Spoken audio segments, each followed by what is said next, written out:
saya pulang, saya mendengar mereka rame-rame. Mereka menyanyi, mereka bercanda, mereka ketawa-ketawa karena kebetulan dekat dengan saya. Saya sudah mulai tidak nyaman, saudara.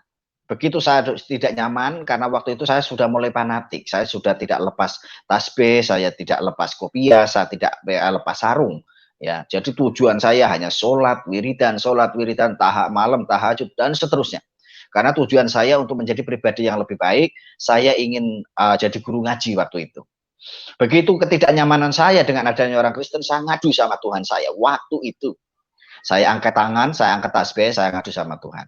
Ya Allah, jikalau orang Kristen ingin mengganggu iman orang Islam di kampung saya siap berjihad. Allah Akbar, biasa. Saudara-saudara yang dikasihi Tuhan, dalam video ini seorang bapak muslim yang pernah belajar di pesantren, ya, karena ingin mendalami tentang agama Islam, akhirnya lama-kelamaan menjadi seorang yang sangat fanatik, tidak suka dengan orang Kristen, benci dengan orang Kristen, dan seterusnya ia bertekad untuk menjadi seorang yang mau berjihad melawan orang-orang Kristen. Tapi luar biasa, Tuhan menjamah hatinya, Tuhan melembutkan hatinya, akhirnya para hamba-hamba Tuhan dipakai oleh Tuhan untuk memberitakan Injil kepadanya, dan akhirnya dia menerima Yesus Kristus sebagai Tuhan dan Juru Selamat. Dan setelah dia percaya, dia mendapat tantangan demi tantangan, penolakan dari keluarganya, dibenci oleh keluarganya, dan lain-lain sebagainya. Tapi ia tetap bertekad bahwa karena dia sudah diselamatkan, dia sudah terima Yesus, maka apapun yang terjadi, dia tidak akan tinggalkan Tuhan. Luar biasa, saudara-saudara. Semoga kesaksian ini boleh memberkati dan menguatkan iman kita. Selamat menyaksikan. Saudara, saya mau bercerita masa lalu terlebih dahulu. Tepatnya kehidupan saya terdahulu adalah kehidupan yang gelap. Segelap saya sekarang. Saya dulu tidak berpikir jikalau banyak orang melihat saya, kenegatifan saya, kekurangan saya, kearogan saya, ya, sehingga melalui perkara 2001 Tuhan hajar saya. Ya, tepatnya saya dulu sempat mengalami kecelakaan. Saya mengalami kecelakaan karena faktor ekonomi, saya tidak bisa berobat, saudara. Saya hanya biasa, tak pikir berapa hari, berapa minggu sembuh. Begitu sudah cukup lama, tidak ada kesembuhan, artinya mata terus sakit.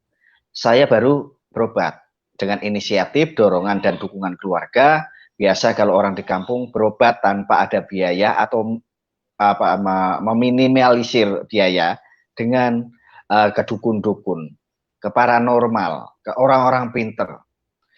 Karena waktu itu dengan cara pergi ke tempat itu sah-sah saja dengan iman dulu. Artinya selagi tujuannya adalah baik, ikhtiar begitu ya. Saya ikuti. Berjalannya dengan waktu, ya berobat sudah ke sana ke sini, betul nggak kurang-kurang sampai ke Kalimantan, sampai ke pedalaman Banten gitu ya. Belum sembuh.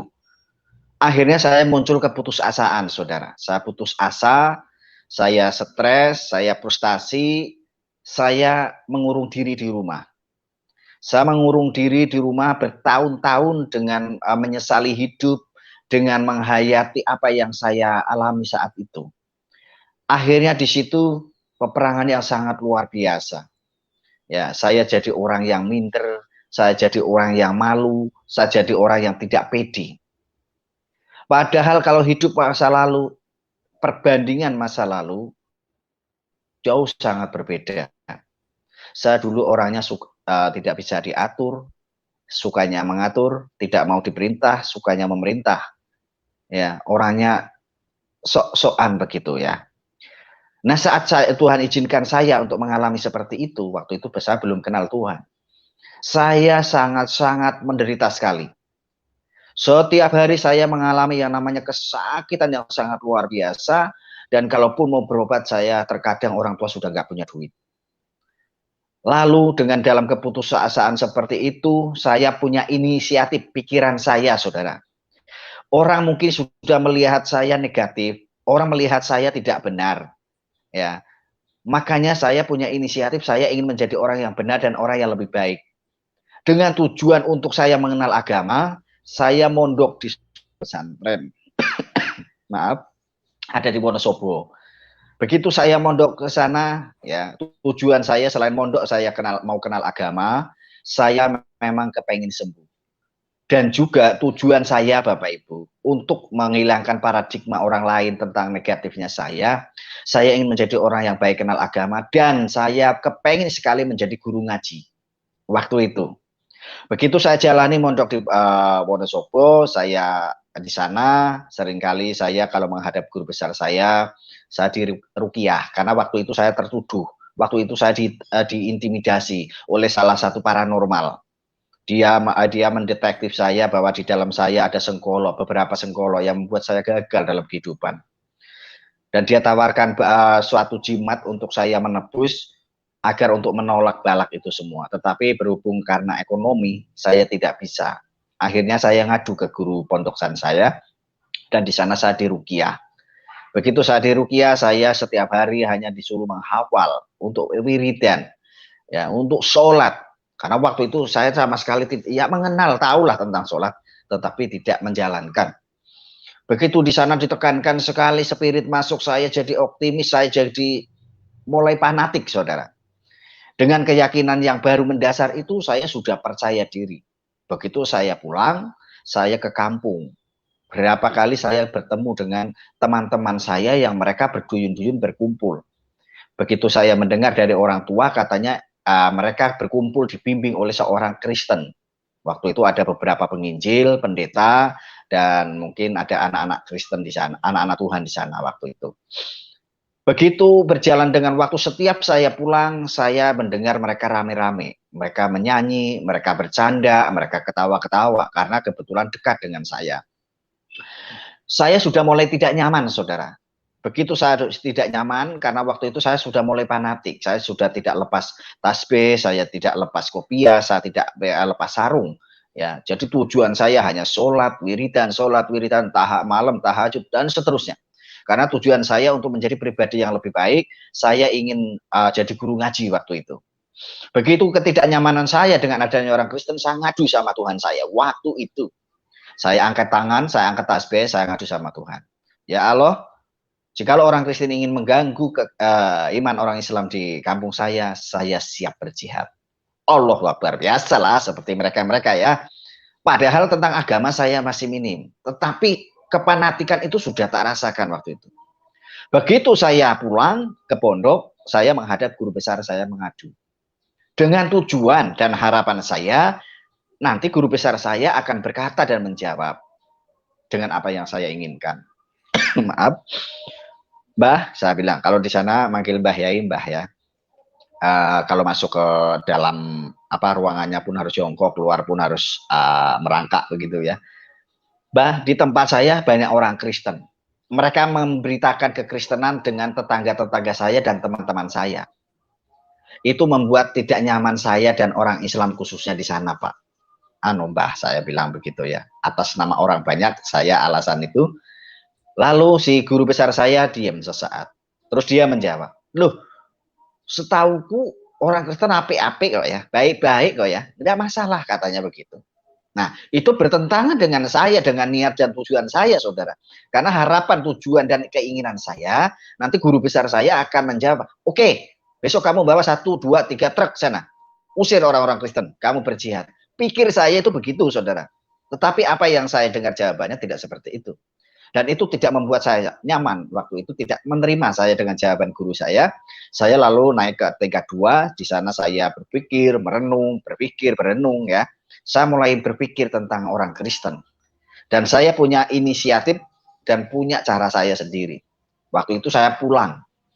Saya pulang, setiap orang penginjil ini, rombongan orang Kristen itu datang, kan posisi rumah saya agak naik. Beliau naik menyetir mobil, naik ke atas, saya lihat. Saya lihat mukanya, saya lihat orangnya, karena maaf, waktu itu saya masih punya sisa penglihatannya. Walaupun sudah berkurang, tapi saya masih bisa melihat. Saya bencinya setengah mati, saudara. Padahal saya tidak ada hubungan dengan orang itu, saya tidak ada masalah dengan orang itu, dan orang itu tidak bikin masalah dengan saya.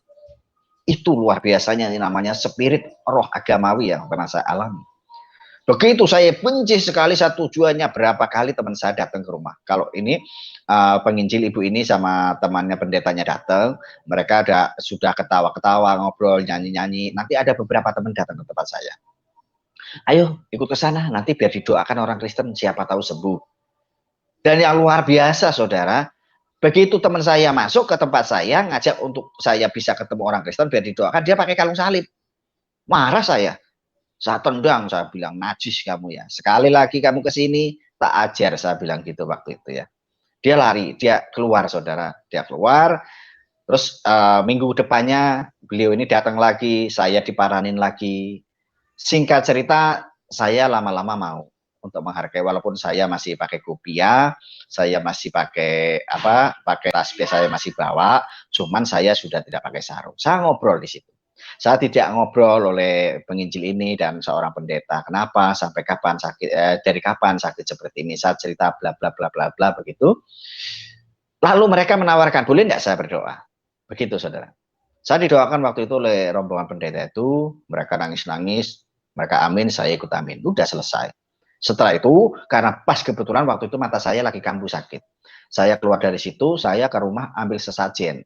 Saya ambil teh, gula, kembang, menyan, ya. Saya lalu ke dukun. Karena saya enak, sekali ke tempat dukun itu, saya langsung diobati, rasa sakit saya hilang. Saya ke sana.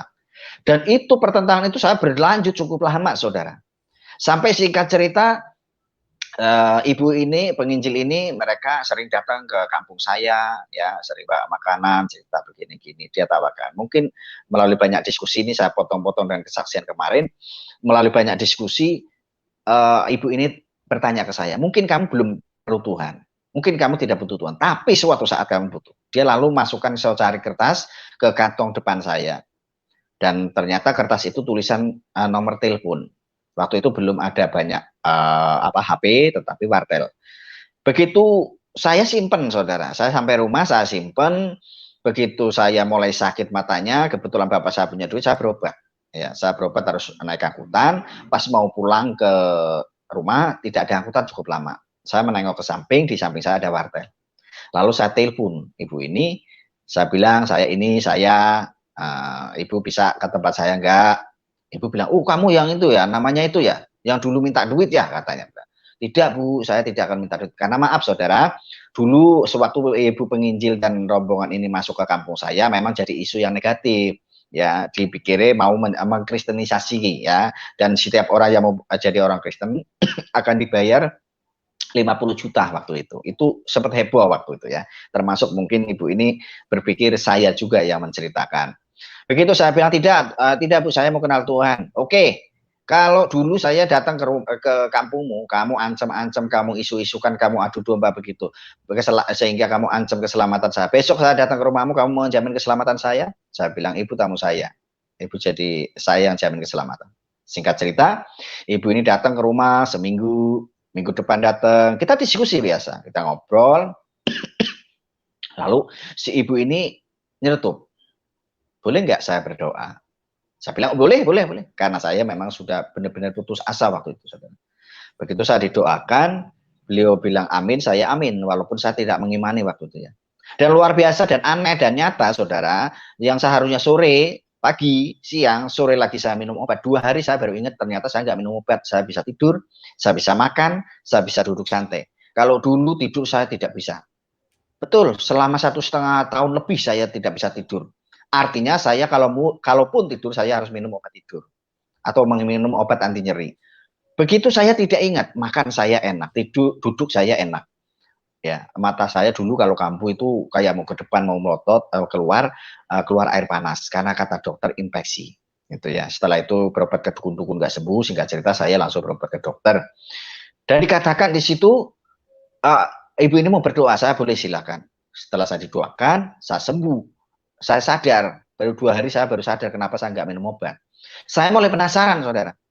Saya mulai cari nomor telepon itu lagi, saya telepon ibu untuk datang, terus ya, ibu ini cukup setia untuk melayani Tuhan. dengan kesetiaannya itu, ketulusannya itu, sehingga saya terus disamperi, saya diinjili begitu ya, saya diceritain tentang Tuhan, saya juga berdiskusi dengan ibu ini, dan ibu ini mau pergi kemana saya antar begitu ya, karena saya orang kampung situ, saya tahu. Sehingga cerita di situ saya dapat hidayah.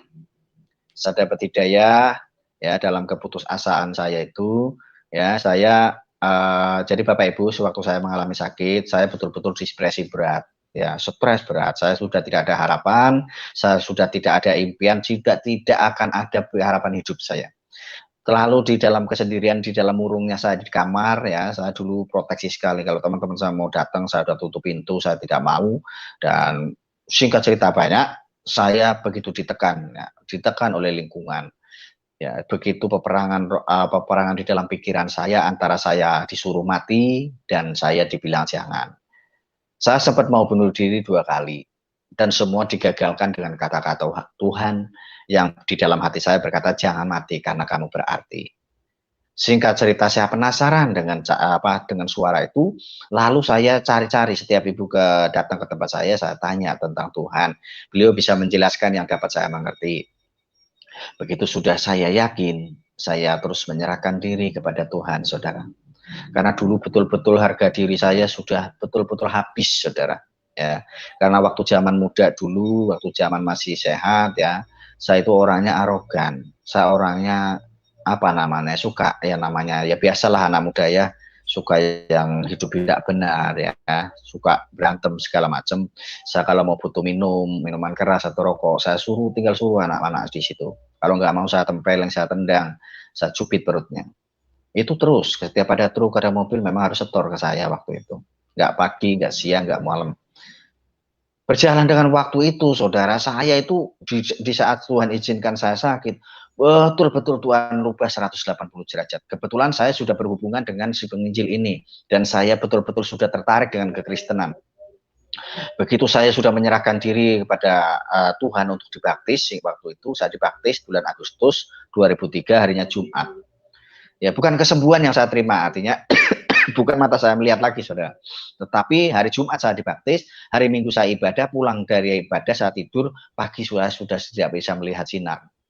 Saya lihat di atas, ya kalau orang di kampung itu kan ada di dalam kamar ada satu genteng, dan pasti dikasih genteng kaca satu untuk menandakan bahwa hari sudah pagi. Dan waktu itu sudah tidak bisa lihat sinar. Saya cubit, saya kucek-kucek ya, ternyata saya baru menyadari bahwa saya itu sudah tidak lihat. Saya depresi berat, saya marah, refleks saya, semua yang di dekat saya banting di situ. Ya, saya sudah betul-betul saya mulai kecewa lagi sama Tuhan. Saya sudah kecewa sama Tuhan, saya mulai bersungut-sungut, katanya Tuhan penyembuh, katanya Tuhan juru selamat, katanya Tuhan itu maha kuasa segala macam begitu ya. Saya mulai marah lagi sama Tuhan. Tetapi berhubung kesetiaan ibu ini, saudara, dia kuatkan saya, dia support saya, sehingga saya mulai bangkit, saya percaya diri.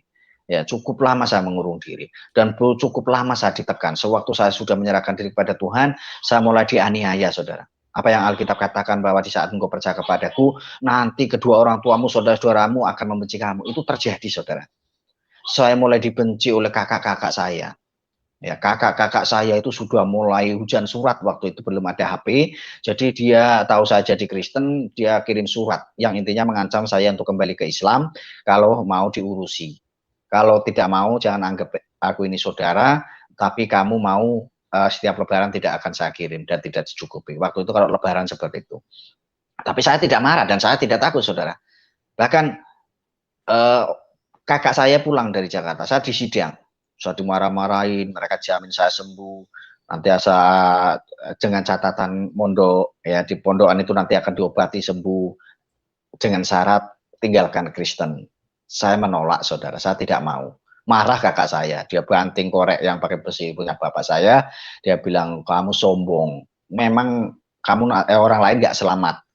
Orang kalau beragama apapun kalau berbuat baik pasti selamat masuk surga, katanya gitu. Tapi saya tidak ladenin dan saya tidak marah. Begitu saya selesai di sidang itu, tahu-tahu saya sudah nggak ada orang dekat saya. Bapak saya, ya orang tua saya, semua kakak saya pergi ninggalin saya nggak dipamitin. Paginya saya bangun tidur, rumah sudah kosong, saudara. Bayangkan saya sebagai tunanetra pemula, waktu itu baru 2 bulan saya total tidak melihat, saya ditinggal ke Jakarta selama 2 bulan tanpa dipamiti, tanpa dikasih uang bekal di rumah. Tapi untungnya memang sungguh saya tidak marah dan saya tidak gedrumil. Saya biasa aja jalan itu. Ya, mungkin tujuan mereka biar saya kapok, biar saya nanti kembali ke Islam lagi. Sudah 2 bulan orang tua saya pulang, lihat saya mungkin agak gemuk, sehat, saya nggak ditanya ada berapa bulan. Begitu orang tua sudah menekan saya, saudara menekan saya, lalu datanglah teman-teman saya. Mereka sudah mulai menghina saya. Karena waktu itu setelah saya sudah kenal Tuhan, mungkin katakan sempat kecewa, tapi terus ada lahir baru kalau katakan sekarang ya. Jadi mulut ini saya maunya ngomong terus tentang Tuhan, walaupun belum tahu banyak waktu itu. Karena saya belajar melalui ibu penginjil ini, kalau dia minta antar ke tempat siapa, mungkin ibu ini cerita, saya nanti kalau ibu ini pulang, saya bisa menceritakan seperti itu. Saya datangi guru ngaji saya datangi teman-teman saya, walaupun pulang kesorean, kadang saya nabrak batu kadang saya masuk lubang, ya. Tapi saya tidak malu, saya tidak gedumel, ya. Nanti maaf ya, dulu pesuruh-pesuruh saya, anak buah saya itu kalau lihat saya lewat, dia bilangnya apa? Si buta dari gua hantu. Si Remek kali itu orang Jawa, orang buta ya. Itu dari mana? Bukan main hancurnya saudara. Sakit saya. Kalaupun dulu berani bilang gitu sudah tak tempelin. Habis. Tapi kenapa di saat seperti itu proses Tuhan sangat luar biasa. Firman Tuhan itu katakan kasihilah musuhmu seperti kau mengasihi dirimu sendiri. Tetapi sebelum itu saudara, saya sempat ditekan melalui tetangga saudara ya. Karena saya keluarganya terus terang itu menengah ke bawah, jadi kamar mandi nggak punya. Saya kalau mau buang air besar, buang air kecil, saya menumpang. Saya bisa bawa ember, dan waktu itu saya langsung ke tempat tetangga, karena tetangga punya WC 2, dan mata air di situ cukup banyak. Karena mungkin orang ini selalu saya tumpang itu bosen, marah sama saya. Lalu dia pasang 1 bak isi air, saya dari rumah merambat gitu ya. Saudara, saya itu waktu zaman dulu itu saking mindere, saya mau geblek kayak apapun kalau malam seperti ini jam 7, nanti saya nunggu jam 9. Kalaupun gebleknya pagi, ya saya nunggu setelah subuh. Harus itu, karena saya masih malu dilihat orang saya merambat-rambat tembok atau berjalan gitu. Saya bawa 1 ember, saya berjalan, lalu saya nabrak bak, saudara. Saya oleng, saya mau jatuh. Lalu orang ini ketawa, hehehe. Katanya orang Kristen kaya-kaya, bikin kamar mandi sendiri dong. Begitu saudara. Luar biasa. Begitu saya senyum, tapi hati saya kan nggak mungkin bisa senyum. Saya masuk, saya permisi, saya selesai, saya keluar nggak bisa saudara. Tahu-tahu setelah lama saya buka, ternyata saya dikunci dari luar. Begitu saya bisa cukup lama, orangnya ketawa lagi di depan pintu. Begitu saya pulang, saya nangis saudara. Saya berlutut di hadapan Tuhan, katanya engkau Tuhan Yesus, engkau Allah, tolong saya baru dihina seperti ini. Saya butuh bikin kamar mandi Tuhan. Dan WC dan sumur. Amin. Walaupun saya merebahkan diri sambil masih menangis saudara waktu itu. Betul, saya waktu itu setelah awal-awal kenal Tuhan itu sangat cengeng. Ya, seringkali mengalami yang namanya kasih Tuhan. Berjalannya dengan waktu, lalu Tuhan kirim berkat ke saya. Saya ngomong sama orang tua, minta tolong dibikin kamar mandi. Oke, bapak saya sempat kaget, duit dari mana? Karena orang tua saya nggak mungkin. Saya kasih duit, lalu dibikin kamar mandi sesuai apa yang saya inginkan, plus sumur, plus sanyo, dan saya punya sumur yang dikerek di depan. Udah, singkat cerita. Jadi, saya dihafalkan, saya pakai, saya berdoa mengucap syukur kepada Tuhan. Dan luar biasanya, saudara, pembelaan Tuhan sangat luar biasa. Seketika sumur kamar mandi saya pakai hari itu juga, mata air yang biasa mengalir di tempat sana, itu namanya kulah penampungan air dari mata airnya, itu tidak keluar. Sampai sekarang. Itu luar biasa. Itu bisa dibuktikan. Dan mungkin sudah mulai kebingungan soal air orang ini tersebut, sehingga setiap pagi-pagi benar sudah ke tempat saya ngerek sumur yang pakai kerekan tempat saya. Sudah cukup lama orang tua saya baru sadar, itulah orang yang dulu menghina kamu, biar kapok apa sumur itu tak timbun. Saya bilang tidak, jangan, biar jadi berkat. Singkat cerita, mungkin orang ini juga sudah sungkan gitu ya, lama-lama dia suruhan orang untuk ngebor sumur, ngebor di belakang, dalam keluar air banyak, dipasang peralon, disedot nggak keluar. Betul. Terus dia pindah ke samping, dibor, keluar air, disedot, tidak keluar. Pindah ke depan rumah, keluar air, sedot, nggak keluar. Sampai tukangnya datang ke tempat saya, dia bilang aneh ya, padahal air banyak. Pralon sudah masuk, kenapa nggak mau disedot? Ganti sanyo sudah ganti 2 kali, saudara.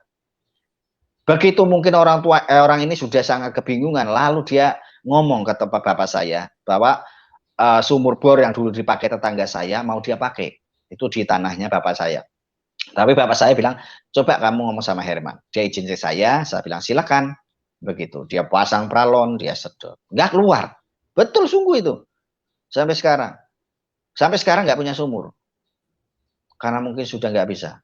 Begitu saya lihat pembelaan Tuhan, begitu saya luar biasa, saya mulai semangat lagi. Saya tidak kecewa lagi sama Tuhan. Saya mulai semangat lagi, saya cerita tentang Tuhan tiap hari. Kemanapun saya berjalan, saya cerita tentang Tuhan.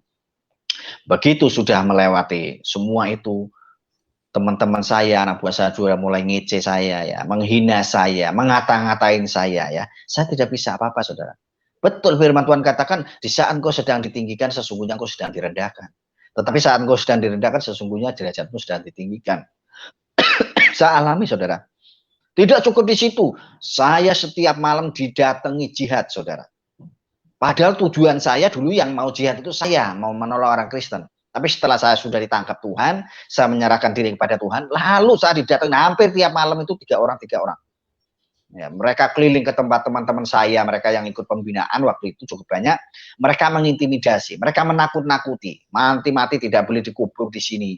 Nanti tidak ada yang nyolati segala macam. Tapi di dalam hati saya sudah sukacita. Saya katakan, nggak mungkin kalau saya mati nggak dikubur. Nanti kalau saya ada di bangkai, siapa yang repot? Itu yang menguatkan saya sehingga saya tidak takut dengan intimidasi mereka. Terus dia usahakan. Lalu dipasanglah spanduk. Kampung saya itu dipasang spanduk ada 9 kalau nggak 8. Dengan spanduk yang cukup panjang 3 meter luas tuh pakai kain putih, tulisannya usir kekristenan yang membuat kenistaan dunia akhirat. Usir kekristenan yang menjerumuskan kenistaan oleh manusia. Begitu di depan rumah saya dipasang. Sehingga orang tua saya mulai tertekan, malu dia keluar, takut, minder juga kayak saya, hampir nggak pernah ke hutan. Dia merengek-rengek ke saya tiap pagi. Karena minta saya untuk balik ke Islam. Hampir tiap hari. Ya, kalau pagi itu kan bikin api ya di dalam dapur pakai kayu, saya selalu jarang tangan kalau dingin. Nanti bapak saya, orang tua saya di belakang sudah ngomong sambil nangis, tolonglah kembali ke Islam. Bapak sama biong saya itu udah malu, ngomongin orang terus. Tapi saya bilang, Pak, semua ke orang tua saya bilang, dulu saya orangnya tidak tahu etika. Saya dulu orangnya tidak tahu kebenaran. Saya dulu orangnya tidak sopan. Saya dulu orangnya kasar dan tidak baik. Sekarang saya sudah tahu kebenaran. Saya sudah banyak tahu etika itu karena Tuhan Yesus. Makanya saya tidak mau ninggalin. Buat apa saya kembali ke dosa lagi? Sudah orang tua saya berlalu.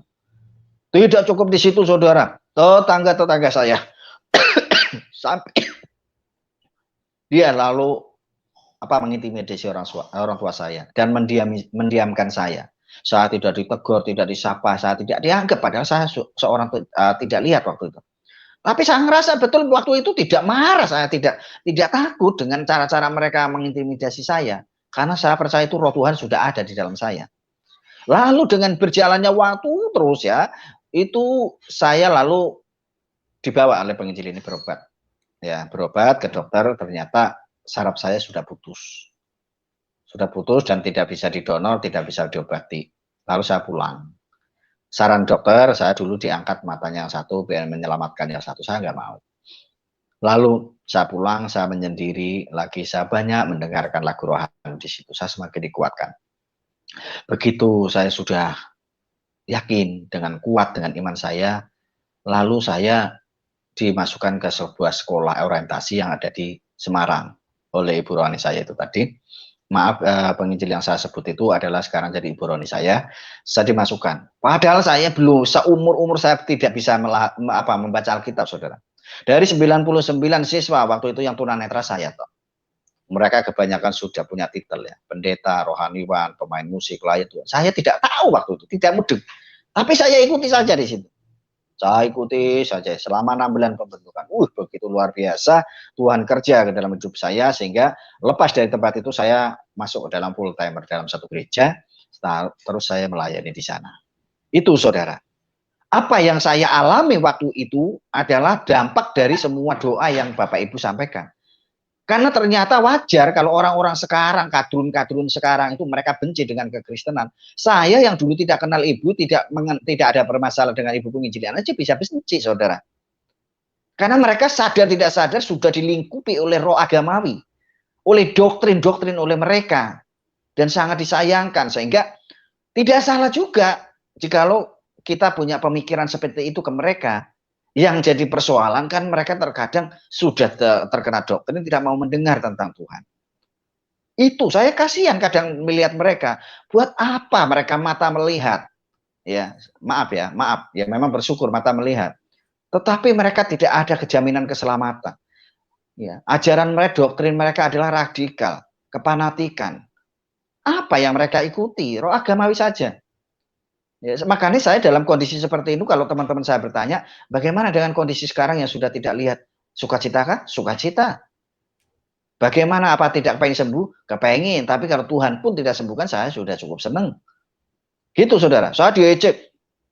Saya kembali ke belakang, ya. Saya waktu tunanetra pertama, saya sering diejek, ya. Saya dikata-katain, kamu masih muda, dulu kamu orangnya begitu, sekarang dijuluki anak kecil aja nggak bisa melawan. Apakah kamu nanti punya hidup, punya harapan?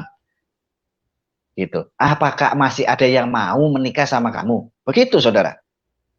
Saya orang manusiawi, jikalau diintimidasi dengan kata-kata itu pasti berpikir. Tapi luar biasa, saudara. Tahun 2005, 2007, 2006, 2007, saya ketemu istri saya. Singkat cerita, saya menikah. Lihatlah orang kampung tetangga di situ. Saya bisa menikah, saya bisa menikahi wanita, saya bisa menikahi wanita yang cantik. Mereka pada mengguncingkan saya, ngomongin saya. Puji Tuhan, saya sekarang sudah dikaruniai 2 anak. 1 SMP, 1 masih TK. Laki-laki semua, jagoan semua. Betapa enggak bersyukurnya saya. Ya mungkin dengan izin Tuhan seperti ini karena Tuhan ingin membentuk saya. Yang dulu saya tidak mengerti apa rencana dan tujuan Tuhan, sekarang saya baru tahu, saudara. Ternyata rancangan Tuhan bukanlah rancangan kecelakaan, melainkan rancangan damai sejahtera. Betul, saudara, kalau waktu itu hidup saya hura-hura, minum, ya nyabu, gitu ya, pil kuplu, semua saya jalani. Orang kalau sudah masuk ke dunia hitam gitu, pastilah perjudian. Perjudian pastilah ke wanita. Dan semua kehidupan gelap itu saya jalani waktu itu. Dan apa yang saya rasakan saat ini, tidak ada dampaknya yang positif. Justru negatif. Mereka melihat saya pasti tidak baik. Dari tujuan rencana saya, keinginan saya untuk menjadi seorang guru ngaji, ternyata Tuhan tangkap untuk saya menjadi pelayan Tuhan. Itu sangat luar biasa, saudara. Makanya saya katakan dulu tujuan saya selain senang-senang, saya mau cari duit. Padahal apa katakan Matius? Katakan Matius 6 ayat yang ke-19. Apa di situ katakan? Jangan danya engkau kumpulkan harta di dunia, karena nyengat dan karat akan memakannya, pencuri akan memakannya. Tetapi kumpulkanlah harta di surga. Nyengat dan karat tidak akan memakannya, pencuri tidak ada bisa mencurinya. Saudara, terjadi. Artinya bahwa kita sebagai orang percaya, Tuhan hanya menginginkan kita untuk bisa memberikan yang terbaik untuk Tuhan. Ya.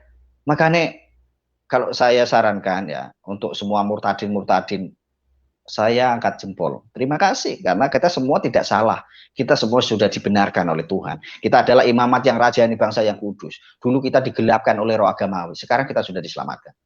Tetapi kalau di dalam iman kita ada proses, ya, saya mengalami banyak hal di dalam pelayanan namanya proses. Ternyata di pelayanan juga ada yang tidak baik, saudara. Selain juga orang-orang kadrun juga nggak baik. Mereka betul, saling sikut sana, sikut sini. Apa yang Amsal katakan juga begitu. Nanti manusia akan besi menajamkan besi, manusia akan menajamkan sesamanya. Terjadi. Itu tidak heran lagi, karena kita sebagai orang Kristen harusnya dengan cara seperti itu kita lebih kuat. Kita lebih semangat. Karena orang yang dalam proses itu adalah orang yang berkenan, orang yang dicintai oleh Tuhan, disayangi Tuhan, dikasihi Tuhan. Firman Tuhan katakan orang yang aku kasih akan aku hajar. Saudara, kalau kita sebagai orang Kristen tidak pernah mengalami yang namanya proses, tanda tanya besar, saudara. Tanda tanya besar. Apakah kita KTP saja, keturunan, atau kita hanya biasa-biasa saja? Begitu, saudara. Mungkin ini, karena banyak yang saya singkat, mungkin katanya Bapak nanti akan ada diskusi, silakan. Mohon maaf dan apa yang saya sampaikan, yang sering juga saya sampaikan. Silakan mungkin mau ada diskusi. Tuhan memberkati, saya kembalikan kepada hambanya. Haleluya. Puji Tuhan, luar biasa. Oke Pak, memang perjuangan menjadi orang Kristen itu ya kita dengar tadi kan tidak mudah ya, diejek ya, Nah, dikurung betul, di kamar mandi, tapi tetap sukacita. haleluya. Ya tidak mudah ya, tidak mudah, tapi karena Tuhan Yesus sudah memberikan cintanya, kasihnya dan menyatakan dirinya, Amin. apapun yang terjadi ya kita tetap ikut Tuhan Yesus. Yes. Seperti saya merasa kalau kita ngikut Tuhan Yesus itu seperti kita sudah merasakan manisnya gula gitu kan. Kalau kita udah merasakan manisnya gula, sekalipun orang lain bilang, gula itu asem, enggak manis, rasanya mantap, enggak asin, enggak manis. Seperti itulah rasanya ya, kita sudah kenal Tuhan, apapun yang terjadi, kalau kita sudah merasa dipanggil Tuhan, manisnya, waduh mantap, luar biasa. Haleluya. Pak, sedikit aja. Mungkin teman-teman saya taruh dulu link streamnya ya di live chat sebentar. Nanti teman-teman yang ingin bergabung ya silakan bergabung, nih saya sudah kirim ya di live chat ya. Teman-teman yang ingin bergabung dengan kami di room boleh masuk bersama kami. Nah nanti sementara menunggu teman-teman yang ingin masuk, saya ingin tanya dulu nih sedikit-sedikit nih ya. Siap, Pak, siap. Pak Suirman kan dari latar belakang keluarga yang Muslim dulunya ya Pak ya. Iya, betul. Nah itu setelah Pak Suirman memutuskan untuk ikut Yesus, tantangan apa dari keluarga inti ya yang terjadi ketika Bapak itu memutuskan menjadi orang Kristen? Itu tadi yang saya sampaikan, saya hujani surat sama keluarga kakak-kakak saya yang di perantauan, pada intinya mereka ingin saya kembali ke Islam. Karena saya tidak balas, mereka pulang untuk menyidang saya, ada kedua orang tua saya dan kakak saya. Mereka menjamin saya sembuh selagi saya tinggalkan kekristenan saya.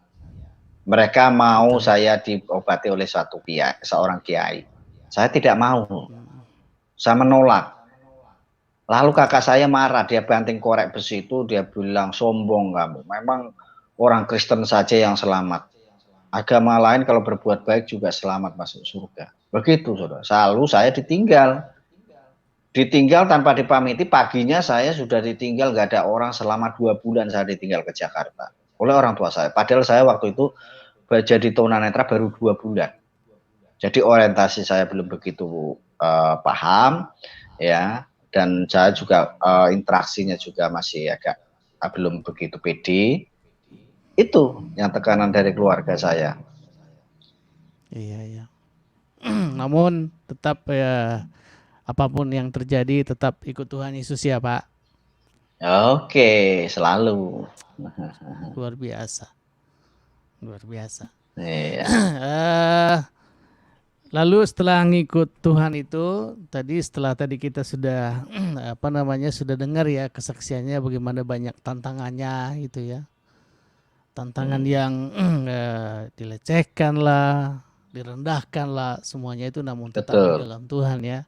Malah tetap semakin cinta sama Tuhan, bahkan malah menyerahkan diri ya sepenuhnya ke dalam tangan Tuhan. Ya, minta dibaptis waktu itu. Minta dibaptis, betul. Iya. Itu karena jadi tidak salah Pak, mohon maaf. Tidak salah kalau banyak terjadi isu di luar sana kristenisasi dan orang Kristen semua dibayari dan dipaksa diiming-imingi sarimi atau mie masuk Kristen, itu tidak terjadi seperti itu. Yang terjadi adalah kita semua mendapatkan hidayah. Begitu, Pak. Betul. Iya. Oke. Luar biasa ya Pak, puji Tuhan. betul. Lalu setelah ada nggak Pak Suhirman dulu waktu dulu masih Islam gitu ya? Ada nggak perbedaan yang sangat prinsip? Nah sekarang sudah menjadi anak Tuhan. Kira-kira ada perbedaan yang sangat berbeda nggak Pak dalam yang menurut pengalaman Pak Suhirman? Ya tentunya Pak. Saya sewaktu mondok, saya ingin menjadi pribadi mempunyai perilaku perkataannya lebih baik untuk bahkan tujuan saya ingin menjadi guru ngaji. Ya, begitu fanatiknya saya. Setiap saya pulang, saya tidak pernah lepas sarung, saya tidak pernah lepas tasbih maupun kopiah. Saya setiap hari itu pagi, siang, sore wiridan terus di kamar. Malam hanya tahajud. Jamnya sholat. Itu saya lakukan terus. Tetapi setelah kini dipanggil Tuhan, sudah ditangkap Tuhan, justru sebaliknya. Saya lihat mereka lakukan itu kasihan. Apa yang mereka lakukan? Apa yang mereka perbuat? Betulkah itu perintah Tuhan? Karena tidak pernah dicatat di dalam kitab suci mereka bahwa harus sholat 5 waktu. Kan tidak ada. Doktrin-doktrin itu yang terus ditanamkan oleh mereka-mereka sehingga doktrin dan agamawi saja yang melingkupi mereka. Itu Pak. Iya. Kalau sekarang dalam kekristenan apa yang Bapak rasakan hari ini dibanding dengan dalam kurungan ya, dalam ikatan doktrin-doktrin itu Pak? Luar biasa Pak hari ini. Tuhan sangat luar biasa memelihara saya. Saya dulu tinggal di kampung Pak. Saya di kampung, di desa, ya artinya tidak bisa bekerja seperti yang lain-lain. Sedangkan saya harus menghidupi istri, saya harus menghidupi anak, waktu itu masih 1 di kampung. Lalu saya hijrah Pak ke kota, ya 21 kilo dari kampung saya sempat full time di satu gereja 1 tahun. Setelah itu saya lepas dari full time itu, saya ngontrak. Tujuan saya, istri saya bekerja, saya buka pijet Pak. Maaf, waktu berjalannya waktu itu saya terus belajar pijet waktu itu. Iya. Karena saya terinspirasi oleh Paulus, saat dia melayani pun dia membuat tenda dan menjualnya. Dan hasilnya untuk pelayanan. Itu saya lakukan. Saya sekolah, walaupun tidak sampai selesai, tapi dengan kebaikan Tuhan saya dapat sertifikat sah dan saya menjadi siswa yang terbaik. Walaupun pertama pijet itu sampai bengkek nggak akan terasa karena saya tidak ada background pijet, tapi saya lakukan, saya jalani cukup lama, akhirnya sekarang sudah terbiasa. Begitu Pak, dan saya dipelihara Tuhan dalam hal-hal seperti itu. Saya dipertemukan Tuhan dengan orang-orang yang baik ya. Saya yang tinggali saat ini Pak, saya tidak perlu ngontrak. Saya tinggal di tempat seorang pengusaha dan saya difasilitasi semua ya, sampai ya semua, dari PAM, dari listrik, dari semua tinggal pakai. Untuk saya buka praktek di sini. Itu pun karena kebaikan Tuhan. Begitu Pak. Luar biasa ya. Yang pasti sekarang ini hidup rohani kita tuh makin ada kepastian. Nah, betul Pak. Iya. Ya, betul. Iya kan Pak ya. Kalau dulu kan kita hanya teriak-teriak ihdinas sirotol mustaqim Pak. Sedangkan sudah di dalam Matius sudah katakan, akulah jalan kebenaran dan hidup, tidak satu orang pun sanggup ke rumah Bapa tanpa melalui aku. Dan ayat ini susah untuk diterima oleh mereka karena apa? Sekali lagi mereka sudah terdoktrin Pak. Dengan berbuat baik, beramal ya waktu itu. Saya waktu dulu di pondok Pak, nggak main-main kalau di sana didikannya. Ya, kalau ada pun teman-teman untuk meminta sumbangan itu pun juga nggak sewajarnya Pak. Wah, mereka sudah dijompa jampi dulu, biar orang yang ditemui penuh belas kasihan. Ya kalau iman seperti itu, bagaimana kita mau betul-betul sepakat dengan Tuhan? Kalau orang Jawa katakan manunggaling kawulan Gusti, bagaimana mungkin? Sedangkan masih menyembah ilah-ilah lain, percaya dengan ilah-ilah lain Pak. Begitu. Iya. Betul. Luar biasa ya Pak. Mantap. Ya. Saya mau tanya sedikit, ada rada mundur sedikit kan waktu waktu mata ya.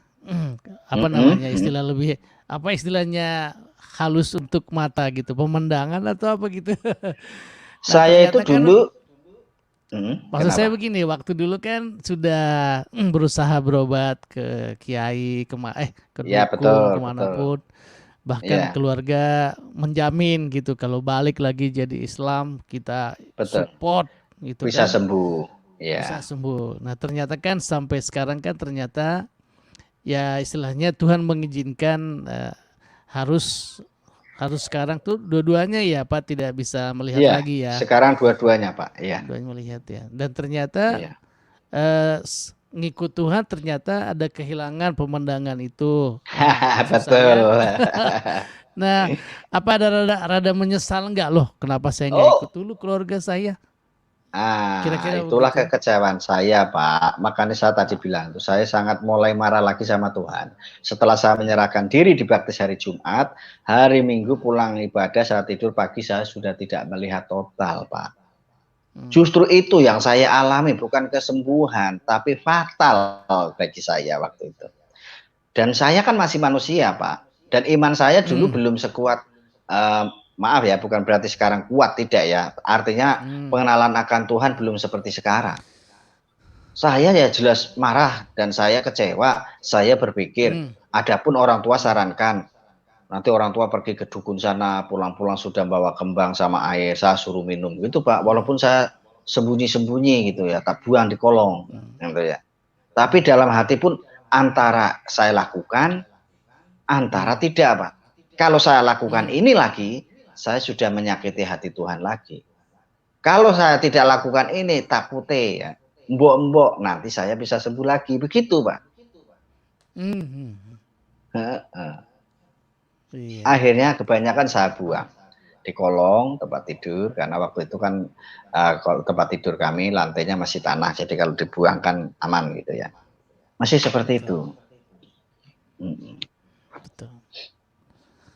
Jadi walaupun ternyata harus seperti itu terjadi, tetap ikut Tuhan Yesus dan Haleluya. apa yang mendasari Pastilah. dan ternyata dari peristiwa ini apa yang Bapak lihat gitu, apa yang Bapak rasakan sehingga tetap gitu ikut Tuhan Yesus sampai hari ini. Oke, Pak. Iya, Pak. Saya kenapa dengan diizinkan Tuhan seperti itu, justru saya itu tetap setia sama Tuhan. Saya tuh semenjak percaya, mengenal Tuhan, menerima Tuhan itu betul-betul yang namanya damai sejahtera itu saya rasakan, Pak. Ya, artinya dengan mata saya tidak bisa melihat pun saya sukacita. Saya senang, saya happy. Ya, ditambah walaupun dari saya menikah tahun 2007 sampai sekarang saya belum bisa melihat istri saya maupun anak-anak saya, Pak. Tapi sukacita tersendiri saya, Pak. Itu kerinduan itu pun ya seperti carilah kerajaan Allah dan kebenarannya, maka semua akan ditambahkan. Haleluya, Pak. Kalau memang terjadi, puji Tuhan. Enggak terjadi, ya enggak apa-apalah, cukup kasih karunia Tuhan saja. Tapi setidaknya saya sudah menerima keadaan saya, Pak. Ya. Begitu saya kan dari 5 saudara, Pak. Kakak saya 4, saya anak terakhir. Dan kakak saya masih muslim semua. Terus mereka juga apa Pak ya namanya, hidupnya ya enggak seperti apa yang saya rasakan, seperti ini ya. Dulu mereka benci, tetangga, teman-teman dulu bencinya sama saya sampai mengejek. Setelah itu Tuhan ubah 180 derajat, Pak. Sampai sekarang orang tua saya, kakak saya itu kalau ada apa-apa pasti untuk minta pendapatnya ke saya. Itu kalau nggak kebaikan Tuhan nggak mungkin. Belum teman-teman saya, kalau saya pulang dari gereja mereka banyak kan ada yang datang ke rumah, ngobrol, ataupun tetangga saya datang ke rumah. Tidak seperti dulu, dulu sama sekali saya diasingkan betul-betul. Ya, saya nggak ada orientasi, saya nggak ada komunikasi, saya nggak ada sapaan, gitu ya. Orang yang terhilang betul-betul saya, orang yang terbuang. Makanya itu membuat saya stres, frustasi, mau bunuh diri 2 kali saya mau bunuh diri waktu itu. Padahal sudah percaya Tuhan. Itu Pak. Iya, luar biasa ya. Ternyata sampai hari ini Pak Suhirman menjadi pribadi yang luar biasa dalam Tuhan ya Pak. Nah, Lalu apa kan juga ada banyak juga ya teman-teman kita juga yang tunanetra di luar. Mungkin apa pesan Pak Suirman bagi mereka yang hari ini sedang dalam mencari kebenaran, mencari jalan keselamatan, apa mungkin yang dipesankan ke mereka supaya mereka meyakinkan atau apa kata-kata meyakinkan kepada mereka supaya dalam keterasingan kita, dalam kesendirian, apalagi dalam keadaan tidak melihat dengan baik, kembali kepada Tuhan Yesus. Silakan hambanya. Yes. Oke, terima kasih untuk teman-teman saya yang tunanetra dimanapun Anda berada ya. Yakin bahwa rancangan Tuhan itu ternyata bukan rancangan kecelakaan. Bagi kita manusia mungkin kayaknya kurang adil. Kita kurang diperhatikan Tuhan, kita kurang dipedulikan Tuhan. Tapi tidak seperti itu. Pikiran Tuhan itu tidak seperti pikiran kita, saudara. Itu yang harus kita tahu. Dan kedua, percaya aja, pede aja. Toh kecacatan bukanlah suatu penghalang untuk kita bisa berhasil, untuk kita bisa sukses. Banyak orang luar di sana, matanya melihat, badannya sehat, tenaganya kuat, tetapi hidupnya terpuruk. Tidak sedikit juga mereka banyak yang bunuh diri. Apa yang mereka kurang? Justru dengan mata jasmani melihat, godaan semakin banyak. Bersyukur kita. Ya, yang penting hati kita terbuka untuk Tuhan. Walaupun kita dari lahir maupun kita dari kecelakaan, yakin Tuhan itu punya rencana. Tuhan itu tidak akan pernah permalukan dan mengecewakan kita. Intinya itu ada di dalam pikiran kita. Kuncinya ada di medan pikiran kita. Kita mau percaya Tuhan atau kita mau percaya hantu. Sudah. Mungkin seperti itu. Dan juga saya pesan untuk murtadin, puji Tuhan, ayo jangan semangat ya. Untuk orang Kristen janganlah hendaknya engkau abai. Ya, masa-masa seperti ini harapan kita janganlah menjadi Kristen belaka. Tetapi alamilah Tuhan. Cari Tuhan selagi dia masih dapat ditemui. Karena Tuhan itu adalah pribadi yang terbuka. Ya. Ayat pertobatan saya itu ada di dalam Matius 11 ayat 28. Hai engkau yang letih lesu dan beban berat, datang kepadaku, aku akan memberikan kelegaan. Itu Tuhan. Karena tidak menjamin Anda mau dari lahir, mau dari keluarga besar Kristen, tetapi kalau tidak ada pengalaman pribadi, tidak ada relasi sama Tuhan, tidak ada hubungan intim dengan Tuhan, maka seperti Matius katakan nanti akan Tuhan, bukankah aku sudah bernubuat demi namamu? Bukankah aku sudah mengusir setan demi namamu? Tuhan akan berkata, nyalah engkau pembuat kejahatan. Celaka kita, saudara.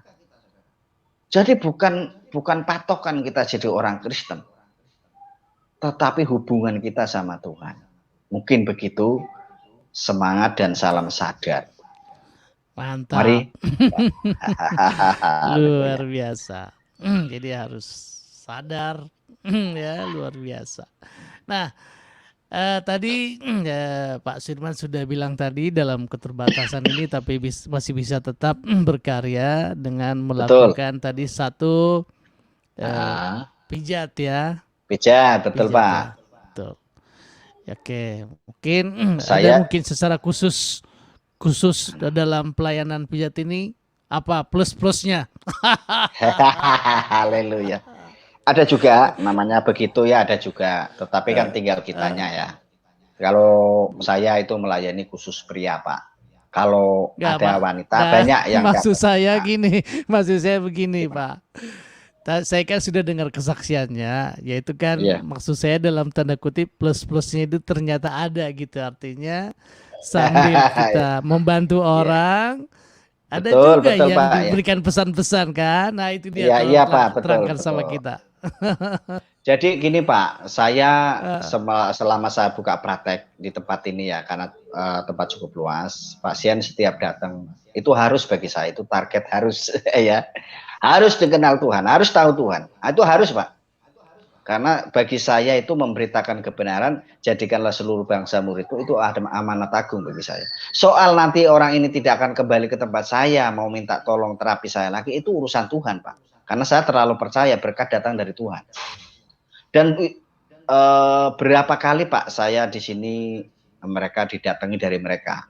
Ya, mereka semua pakai jubah, pakai apa namanya sorban, itu 3 orang. Karena saya nggak lihat, istri saya yang melihat, dia sudah gemeter. Ya, karena orang 3 kalau penampilan kayak gitu kan kayaknya gimana gitu ya. Begitu saya dikasih tahu, mereka duduk mau pijet, oke, tapi saya tahu tujuannya. Oke, ngobrol. Saya satu-satu saya masuk kamar. Saya cerita tentang Tuhan, Pak, dengan dia. Karena memang harus cerita. Soal dia mau terima dan tidak mau terima urusan dia. Tapi saya harus cerita. Kebencian mungkin yang mereka bawa buktinya tidak terjadi seperti itu. Oh iya ya. Kebetulan saudara saya ada pendeta. Begitu kadang. Karena kita seringkali belum kita sudah takut. Kita sudah khawatir. Padahal firman Tuhan katakan janganlah hendaknya kau khawatir dengan apapun juga. Kan begitu ya. Itu Pak. Terus yang saya katakan tadi dapat berkarya. Ya puji Tuhan, kalau ada pasien datang ke sini, nanti dia punya rumah atau punya tanah mau dijual, nanti saya bisa sambungkan ke yang lain. Seringkali ya karena saya modelnya model kepercayaan Pak, saya nggak punya model, betul, tapi saya modelnya kepercayaan. Karena mereka percaya dengan saya, jadi saya sambungkan mereka. Dan tidak sedikit berhasil ya, puji Tuhan berkat itu datang dari Tuhan. Begitu Pak. Luar biasa.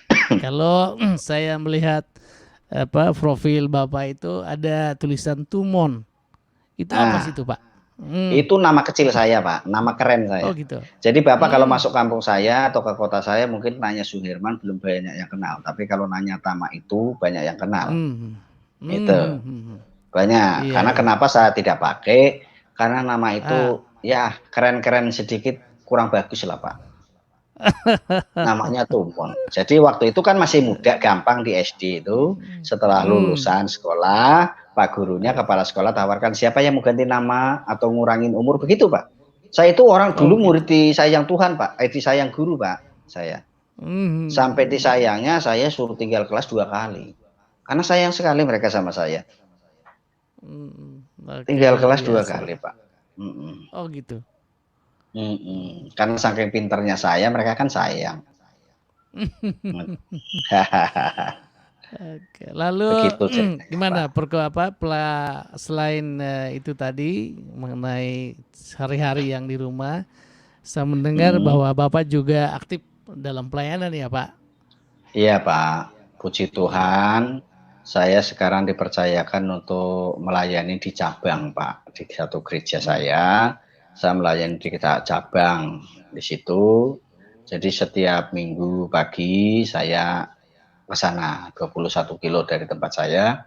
Nanti besok-besok dulu baru sudah kumpul ke gereja kita ibadah, selesai itu pulang. Karena di sana masih teritorialnya masih ada, ya tahu sendirilah ya.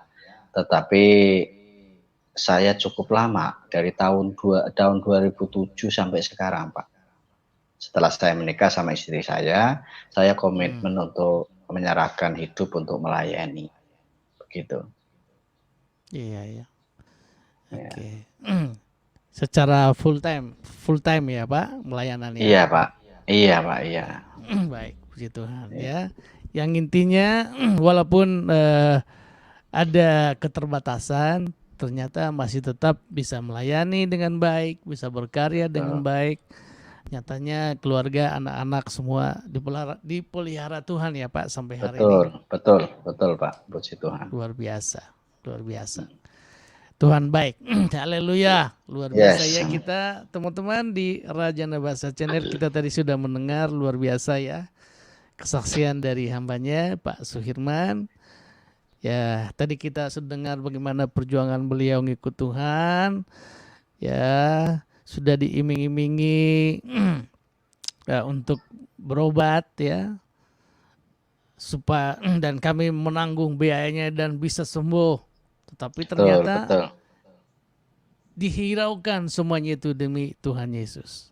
Tapi ternyata kita lihat ternyata setelah dibaptis tadi kita dengar dengan jelas bahwa bukannya sembuh ya mata jasmaninya ya. Tetapi malah kita lihat dalam selanjutnya mata rohaninya yang makin terbuka kepada Tuhan. Haleluya. Nah, kita lihat perjuangannya dalam Tuhan. Keren ya, luar biasa. Tuhan Yesus memberikan harapan yang pasti ya. Dia memberikan kedamaian yang tidak bisa terkata ya. Bagaimana membayangkan, tapi dalam hati kita mempunyai kepastian bahwa kita bersama Tuhan pasti diberikan sejahtera, selamat, sentosa di dunia. Amin. Bukan mungkin, sampai di akhirat. Luar biasa. Amin. Luar biasa hambanya Pak Suhirman. Kesaksiannya yang dahsyat hari ini yang telah diberikan di channel kita. Kiranya teman-teman yang sudah mendengarkan hari ini maupun juga nanti teman-teman setelah kita live, coba lagi dengerin dari pertama kesaksiannya, begitu menguatkan ya.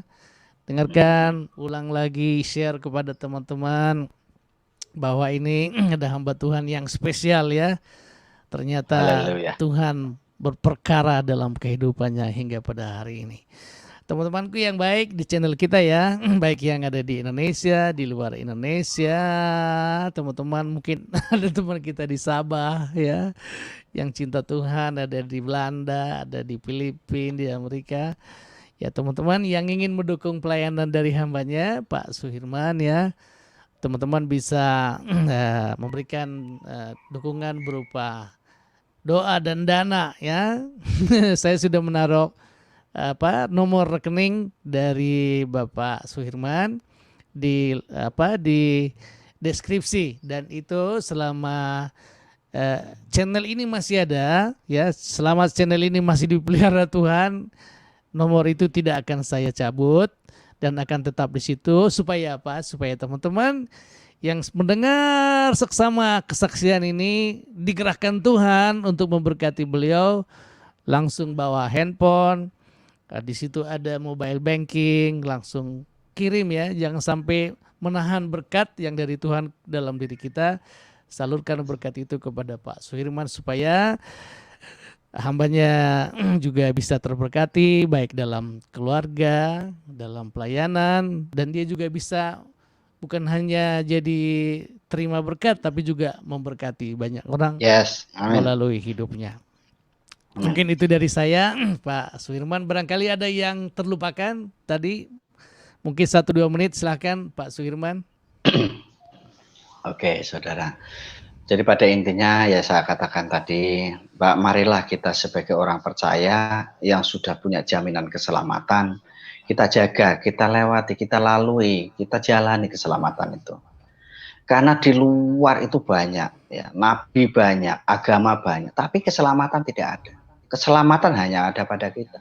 Di kolong langit ini tidak ada nama lain yang di dalamnya ada keselamatan, kecuali hanya di dalam nama Yesus. Yesus itu siapa? Kita, saudara. Hanya itu mungkin yang saya sampaikan. Yakin ya, iman kita itu tidak salah, iman kita itu benar. Kita itu adalah imamat yang rajani, bangsa yang kudus, umat kepunyaan Allah. Ya, Allah pembela kita, bukan kita yang membela Allah. Oke, mungkin seperti itu. Mari hambanya Tuhan memberkati. Oke, terima kasih banyak untuk hambanya sudah bersama-sama kita hari ini. Tuhan berkati Pak. Sehat selalu. Kita bisa melewati masa-masa corona ini dengan baik. Haleluya. Tetap kita sehat sampai nanti kita melihat corona selesai, kita bisa bekerja dengan normal lagi. Amin. Terima kasih ya Pak. Salam sama istri dan keluarga. Oke. Baik teman-temanku di Rajana Bahasa Channel, demikianlah acara kita hari ini teman-teman. Kita sudah bersama dengan hambanya Pak Suhirman sekitar 1 jam lebih. Kita sudah mendengarkan kesaksian beliau. Baik teman-teman, kita akan akhiri, dan juga sebelum kita akhiri saya ingin terima kasih juga kepada seluruh teman-teman yang ada di channel kita yang sudah setia sama kita. Terima kasih ya teman-teman. Dan teman-teman kita yang belum subscribe, ayo subscribe channel Rajana Bahasa ya. Tonton acara-acara kita ya di Rajana Bahasa. Ada kasus Pak Muhammad Kece, ya tetap dukung ya Pak Muhammad Kece biar tetap sehat, bisa melewati proses pengadilan yang hari ini sedang berlangsung di Pengadilan Negeri Ciamis, biar tetap berjalan dengan baik. Nanti keputusan yang diberikan kepada Pak Kece benar-benar menjadi keputusan dari Tuhan untuk memuliakan Tuhan. Baik. Luar biasa Bapak Ibu Saudara-saudara, kesaksian Bapak ini sungguh sangat memberkati. Semoga ada pelajaran-pelajaran rohani yang bisa menguatkan iman kita, sehingga dalam menjalani kehidupan kita akan menjadi pribadi-pribadi yang sungguh-sungguh dalam Tuhan. Apapun yang terjadi, tantangan apapun, jangan pernah ragu, jangan pernah takut, karena kita adalah orang yang sudah diselamatkan oleh Tuhan. Kita sudah berharga, kita bernilai di mata Tuhan, sehingga tidak ada apapun yang akan memisahkan kita dari Kristus. Semoga kesaksian ini boleh memberkati kita sekalian, dan sampai jumpa di video-video berikutnya, dan Tuhan Yesus memberkati.